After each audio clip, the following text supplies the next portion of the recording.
इस वीडियो में हम जानेंगे कि तारे क्या होते हैं, तारों का जीवन चक्र अर्थात तारों के निर्माण से लेकर तारों की मृत्यु तक संपूर्ण प्रक्रिया के बारे में, चंद्रशेखर सीमा क्या होती है, नेबुला अर्थात निहारिकाएं, तारों के प्रकार, supernova, neutron Tara, white and black dwarf, black hole तथा तारों से संबंधित अन्य महत्वपूर्ण तत्वों के बारे में। स्टार अर्थात तारा ऐसे खगोलीय पिंड जो चमकते हुए गोलाकार आकृति के प्लाज्मा होते हैं तथा निरंतर प्रकाश एवं ऊष्मा का उत्सर्जन करते रहते हैं, तारा कहलाते हैं।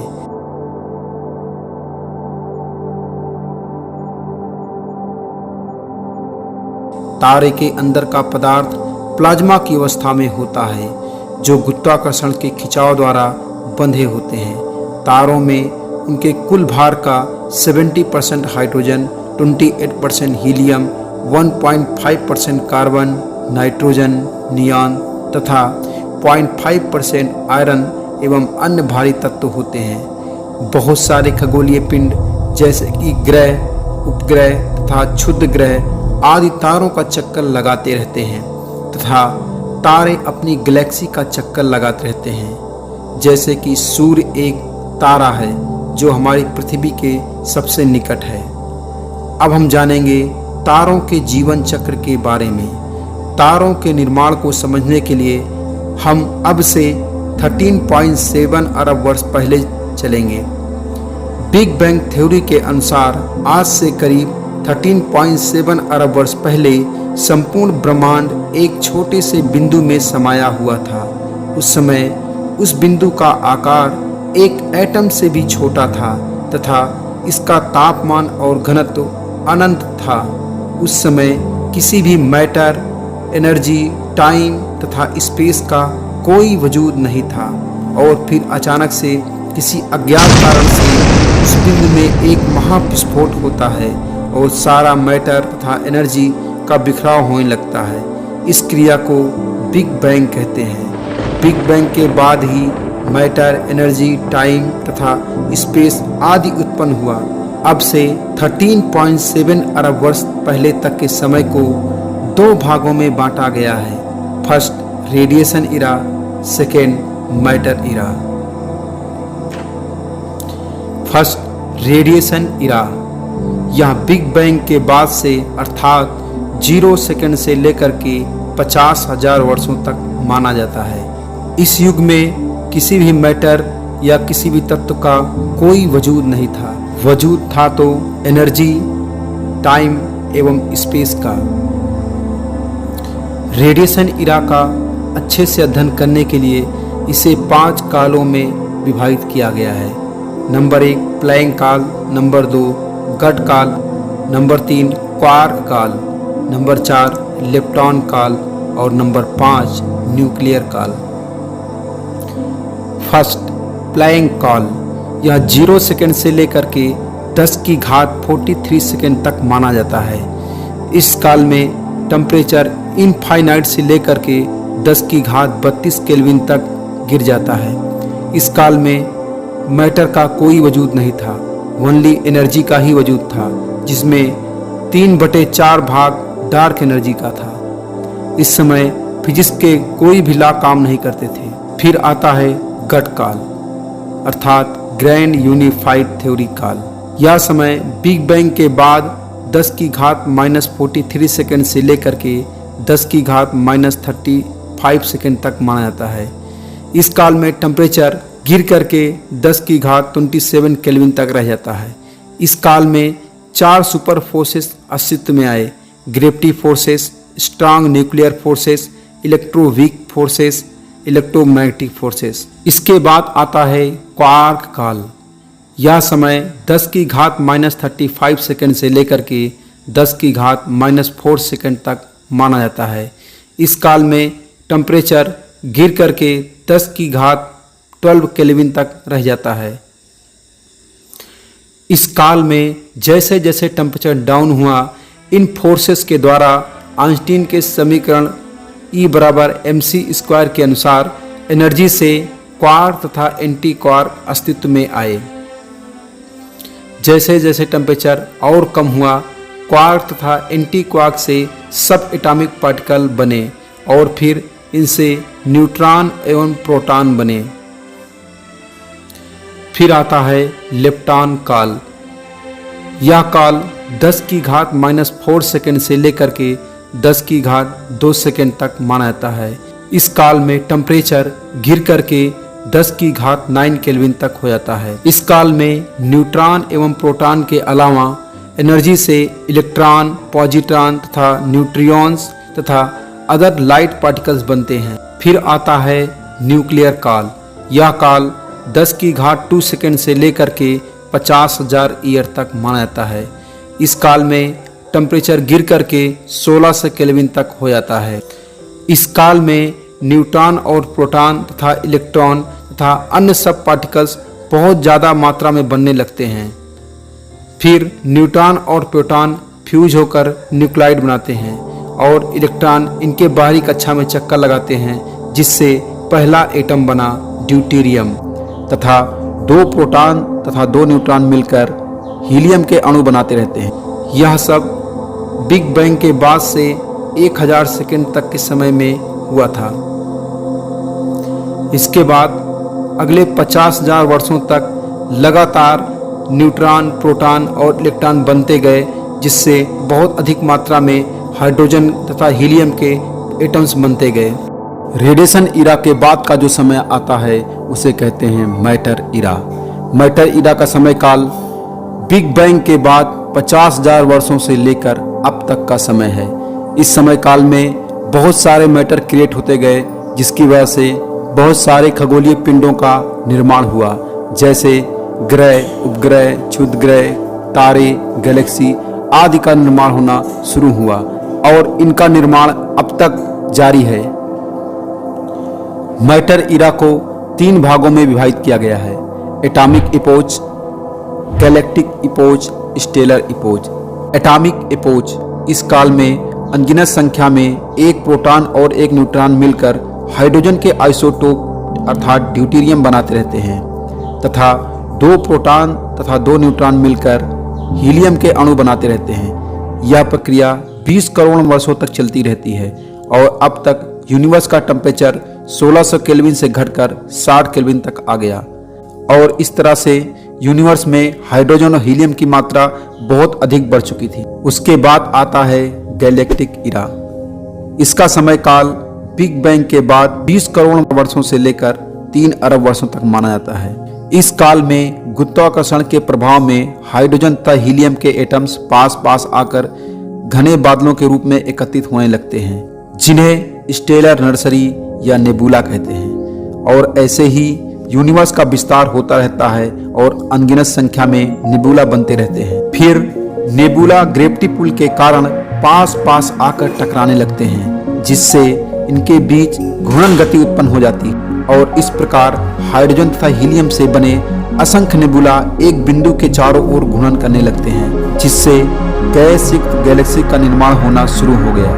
प्रारंभ में इन गैलेक्सी में मुख्य रूप से हाइड्रोजन तथा हीलियम गैस ही थी। इनका तापमान बहुत कम अर्थात 0 केल्विन या -173 डिग्री सेल्सियस था और फिर प्रोटॉन और न्यूट्रॉन मिलकर अन्य तत्व जैसे कि लिथियम 6, लिथियम 7 तथा बेरिलियम 7 बनने लगते हैं और ये सभी तत्व धूल कण के रूप में गैलेक्सियों के अंदर घूमने लगते हैं। इसके बाद शुरू होता है स्टेलर इरा।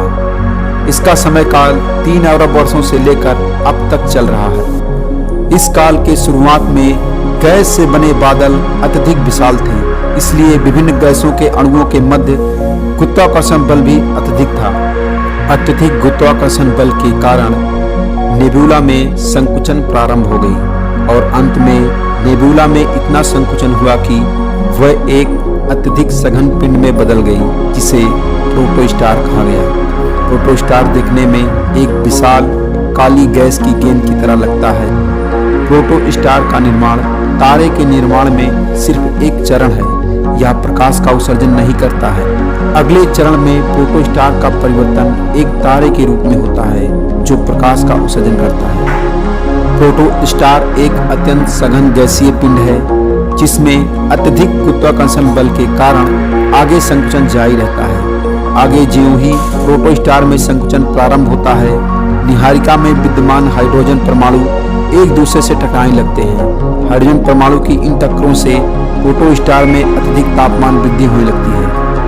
प्रोटोस्टार के संकुचन की प्रक्रिया लाखों वर्षों तक जारी रहती है। इस दौरान प्रोटोस्टार का आंतरिक तापमान प्रारंभिक तापमान -173 डिग्री सेल्सियस से बढ़कर 1.5 करोड़ डिग्री सेंटीग्रेड तक पहुंच जाता है। इस अत्यधिक तापमान पर हाइड्रोजन की नाभिकीय संलयन अपक्रिया प्रारंभ होती है। इस प्रक्रम में 4 छोटे हाइड्रोजन के नाभिक संलयित होकर एक बड़ा हीलियम नाभिक बनाते हैं तथा ताप और प्रकाश के रूप में अत्यधिक ऊर्जा उत्पन्न होती है। हाइड्रोजन के संलयन से हीलियम बनाने के दौरान उत्पन्न ऊर्जा प्रोटोस्टार को चमक प्रदान करती है और वह तारा बन जाता है। यह तारा बहुत लंबे समय तक निरंतर चमकता रहता है। प्रारंभ में तारों में मुख्यतः हाइड्रोजन होती है। समय बीतने के साथ हाइड्रोजन केंद्र से बाहर की ओर हीलियम में परिवर्तित हो जाती है और हीलियम से अन्य तत्वों का निर्माण होता है, जैसे कि आयरन तथा अन्य भारी तत्वों का। जब तारे के कोर में उपस्थित संपूर्ण हाइड्रोजन का परिवर्तन हीलियम में हो जाता है तो तारे के कोर में नाभिकीय संलयन अपक्रिया बंद हो जाती है, जिससे तारे के केंद्र में केवल हीलियम शेष रहता है। संलयन अपक्रिया के बंद होने के कारण तारों के कोर में दबाव बहुत कम हो जाता है और कोर अपने स्वयं के गुरुत्वाकर्षण के कारण संकुचित होने लगता है। हालांकि तारों के बाहरी भाग में अभी भी कुछ हाइड्रोजन शेष रहती है। नाभिकीय संलयन प्रक्रिया बहुत कम तीव्रता के साथ ऊर्जा मुक्त करना जारी रखती है। इन सभी परिवर्तन के कारण समान तौर पर तारों में संतुलन बिगड़ जाता है और इसे दोबारा संतुलित करने हेतु तारा अपने बाहरी क्षेत्र में फैलाव कर लेता है। इस प्रकार तारे का आकार बहुत विशालकाय हो जाता है और इसका रंग लाल हो जाता है, जिसे रेड जायंट कहते हैं। हमारा सूर्य भी अंत में आज से लगभग 5000 मिलियन वर्ष के बाद एक रेड जायंट तारे में बदल जाएगा। सूर्य का बाहरी फैलता हुआ भाग इतना बड़ा हो जाएगा कि यह आंतरिक ग्रहों जैसे बुध, शुक्र, यहाँ तक कि पृथ्वी को भी निगल जाएगा। जब यह तारा रेड जायंट चरण तक पहुँच जाता है तो इसका भविष्य अपने प्रारंभिक द्रव्यमान पर निर्भर करता है। इससे 2 अवस्थाएं उत्पन्न हो सकती हैं। पहला, यदि तारे का द्रव्यमान सूर्य के द्रव्यमान का 1.44 गुना से कम है तो वह अपना प्रसारित बाहरी आवरण खो देगा, केवल उसका कोर बचा रह जाएगा। या हीलियम कोर गुरुत्वाकर्षण के कारण धीरे धीरे मैटर के अत्यधिक सघन पिंड में संकुचित हो जाएगा। हीलियम कोर के इस अत्यधिक संकुचन के कारण कोर का ताप अत्यधिक बढ़ जाता है और नाभिकीय संलयन अपक्रिया का एक दूसरा दौर प्रारंभ हो जाएगा, जिसमें हीलियम बाहरी तत्वों जैसे कि कार्बन में परिवर्तित होने लगता है और ऊर्जा की अत्यधिक विशाल मात्रा निर्मुक्त होने लगती है और तारे की इस अवस्था को प्लैनेटरी नेबुला कहते हैं। और धीरे धीरे कोर का संपूर्ण हीलियम थोड़े ही समय में कार्बन में परिवर्तित हो जाता है और तब पुनः नाभिकीय संलयन अपक्रिया पूर्ण रूप से रुक जाती है। अब ज्यों ही तारे के भीतर उत्पन्न हो रही ऊर्जा बंद हो जाती है, तारे का कोर उसके अपने भार के कारण और तेजी से सिकुड़ने लगता है और वह व्हाइट ड्वार्फ स्टार में परिवर्तित हो जाता है। धीरे धीरे इसकी चमक कम होती जाती है और अंत में यह ब्लैक ड्वार्फ स्टार के रूप में परिवर्तित हो जाता है।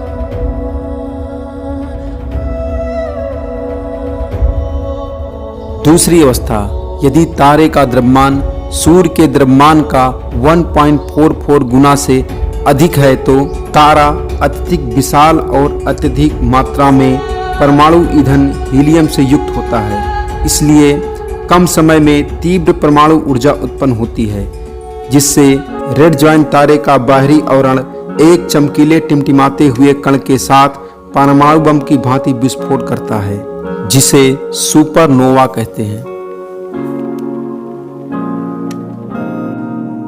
तारे का द्रव्यमान सूर्य के द्रव्यमान के 1.44 गुना की अधिकतम सीमा को चंद्रशेखर सीमा कहते हैं। इसी सिद्धांत के लिए डॉक्टर सुब्रमण्यम चंद्रशेखर को 1983 में नोबेल पुरस्कार से सम्मानित किया गया था। सुपरनोवा विस्फोट में 1 सेकंड के दौरान उत्सर्जित ऊर्जा सूर्य द्वारा लगभग 100 वर्षों में उत्सर्जित ऊर्जा के बराबर होती है। यह प्रचंड ऊर्जा कई दिनों तक आकाश को प्रकाशित रखती है। जब सुपरनोवा विस्फोट की घटना घटित होती है तब रेड जायंट तारे के आवरण से द्रव्य बाहरी अंतरिक्ष में फैल जाता है और ये नए तारों के निर्माण के लिए स्क्रैप मैटर के रूप में कार्य करती है। सुपरनोवा विस्फोट के बाद उसका अतितप्त केंद्र सुरक्षित बचा रहता है, जिसमें लगातार संकुचन जारी रहता है और अंत में यह न्यूट्रॉन तारा या ब्लैक होल में परिवर्तित होता है। इसकी भी 2 अवस्थाएं हैं। यदि तारे का द्रव्यमान सूर्य के द्रव्यमान का 3 गुना से कम है तो यह न्यूट्रॉन तारा में परिवर्तित हो जाता है। हालांकि अनेक व्हाइट ड्वार्फ तारों का पता लगाया गया है, लेकिन अभी तक किसी भी एक न्यूट्रॉन तारे का पता नहीं लगाया जा सका है। इसका कारण न्यूट्रॉन तारे का बहुत ही धुंधला होना हो सकता है। चक्कर लगाता हुआ न्यूट्रॉन तारा रेडियो तरंगें उत्सर्जित करता रहता है, जिसे पल्सर कहा जाता है। दूसरी अवस्था, यदि तारे का द्रव्यमान सूर्य के द्रव्यमान का 3 गुना से अधिक है तो विशालकाय पिंड अपने स्वयं के गुरुत्वाकर्षण के कारण अनियंत्रित होकर भीतर की तरफ संकुचित होने लगता है, जिससे उसका गुरुत्वाकर्षण बहुत तेजी से बढ़ने लगता है और तारा इस गुरुत्वाकर्षण के प्रभाव में इतना ज्यादा सिकुड़ जाता है कि इसका घनत्व अनंत हो जाता है तथा इसके साथ ही इसकी गुरुत्वाकर्षण शक्ति इतनी अधिक हो जाती है कि इसका खुद का पदार्थ अपने अंदर समाने लगता है और कुछ भी चीज बाहर नहीं आ पाती है। यहाँ तक कि प्रकाश भी बाहर नहीं आ पाता है। इसे ब्लैक होल कहा जाता है। ब्लैक होल से प्रकाश भी बाहर नहीं आ पाता है, इसलिए ब्लैक होल अदृश्य होते हैं, अर्थात वे देखे नहीं जा सकते हैं। इसकी उपस्थिति को आकाश में उसके पड़ोसी पिंड पर उसके गुरुत्वाकर्षण क्षेत्र के प्रभाव द्वारा केवल महसूस किया जा सकता है। उदाहरण के लिए, यदि हम तारों को वृत्त में घूमते हुए देखते हैं जिसके केंद्र में कोई दूसरा दृश्य तारा ना हो, तब हम निष्कर्ष निकाल सकते हैं कि वहां केंद्र में ब्लैक होल होगा और ब्लैक होल द्वारा आरोपित गुरुत्वाकर्षण बल ही जो तारों को अपने चारों ओर वृत्ताकार रूप देता है। 1960 के दशक में ब्लैक होल की संकल्पना को जॉन व्हीलर ने प्रतिपादित किया था। रॉक ब्लैक होल 2 या 2 से अधिक ब्लैक होलों का समूह है।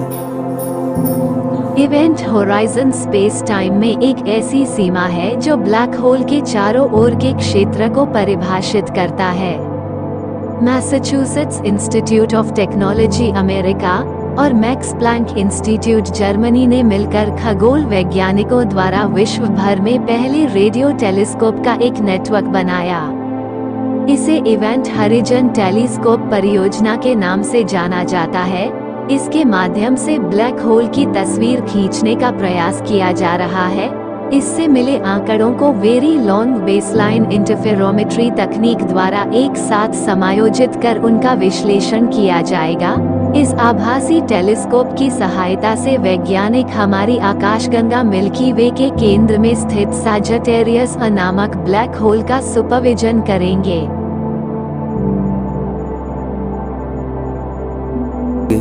तारों के प्रकार। तारे के तापमान को उसके स्पेक्ट्रम यानी तारे के चमकने वाले प्रकाश के प्रकार को देखकर मापा जा सकता है। अलग अलग तापमान वाले तारे के प्रकाश का रंग अलग अलग होता है। तारों को उनके तापमान के आधार पर इन्हें 7 वर्गों में बांटा गया है, जिन्हें तारों की 7 वर्णक्रमीय श्रेणियां कहा जाता है, जिन्हें मुख्य रूप से 7 अक्षर द्वारा प्रदर्शित किया जाता है। ये अक्षर इस प्रकार हैं: O, B, A, F, G, K, M। O type star, इनके सरफेस का टेम्परेचर 33,000 केल्विन तथा इससे ऊपर होता है। इनका रंग ब्लू होता है। इस प्रकार के तारे सन से लगभग 6.6 गुना अधिक बड़े होते हैं। इनकी ल्यूमिनोसिटी अर्थात चमक सूर्य की तुलना में 30 गुना अधिक होती है। ये सबसे अधिक चमकीले तारे होते हैं। इस प्रकार के तारों की संख्या बहुत कम है, जैसे मी कोलंबे तथा अनिकट तारा आदि ओ टाइप के स्टार हैं। बी टाइप के स्टार, इनका सरफेस टेम्परेचर 10,000 केल्विन से लेकर के 33,000 केल्विन तक होता है।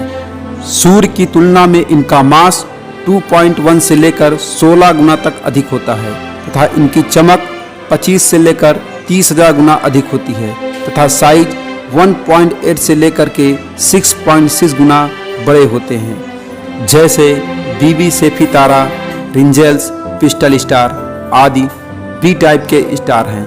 ए टाइप स्टार, इनका सरफेस टेम्परेचर 7300 से लेकर के 10,000 केल्विन तक होता है। इनका रंग वाइट होता है।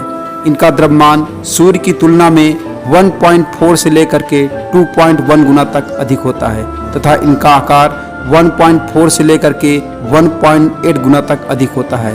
इनकी ल्यूमिनोसिटी अर्थात चमक सूर्य की तुलना में 5 से लेकर 25 गुना तक अधिक होती है। इस प्रकार के तारे जैसे सीरियस ए, डेनेप आदि। एफ टाइप स्टार, इनका सरफेस टेम्परेचर 6000 केल्विन से लेकर के 7000 केल्विन तक होता है तथा इनका कलर एल्विस व्हाइट होता है, मतलब हल्का येलो और व्हाइट होता है। इनका द्रव्यमान सूर्य की तुलना में 1.04 से लेकर के 1.4 गुना तक होता है। इनका आकार 1.15 से लेकर के 1.4 गुना तक अधिक होता है। इनकी चमक 1.5 से 5 गुना तक अधिक होती है, जैसे पोलरिस, अर्नेप आदि तारे। जी टाइप स्टार, इनका सरफेस टेम्परेचर 5300 से लेकर के 6000 केल्विन तक होता है तथा इनका रंग येलो होता है। इनका मास सूर्य की तुलना में 0.8 से लेकर के 1.04 गुना तक होता है तथा इनका साइज 0.96 से लेकर के 1.15 गुना तक होता है। इनकी चमक सूर्य की तुलना में 0.6 से लेकर के 1.5 गुना तक अधिक होती है, जैसे सूर्य, कैपेला आदि जी टाइप के स्टार हैं। हमारा सन जी टाइप का स्टार है। के टाइप स्टार, इनका सरफेस टेम्परेचर 2900 से लेकर के 5300 केल्विन तक होता है। इनका कलर ऑरेंज होता है। इनका मास सन की तुलना में 0.45 से लेकर के 0.8 गुना तक होता है। इनका साइज 0.7 से लेकर के 0.9 गुना तक होता है। इनकी चमक सूर्य की तुलना में बहुत कम होती है, अर्थात 0.08 से लेकर के 0.6 गुना तक होती है, जैसे अल्फा सेंचुरी, पोलेक्स, जेटा सेफी आदि तारे। यम टाइप स्टार, इनका सरफेस टेम्परेचर 2300 से लेकर के 3900 केल्विन तक होता है तथा इनका रंग रेड होता है। इनका द्रव्यमान सूर्य की तुलना में 0.45 गुना या इससे कम होती है तथा इनका साइज 0.47 गुना या इससे कम होती है। इनकी चमक 0.08 गुना या इससे कम होती है। ये सबसे कम चमकीले तारे होते हैं, जैसे प्रैक्सिमा सेंचुरी, मीरा, अंतारेस आदि तारे।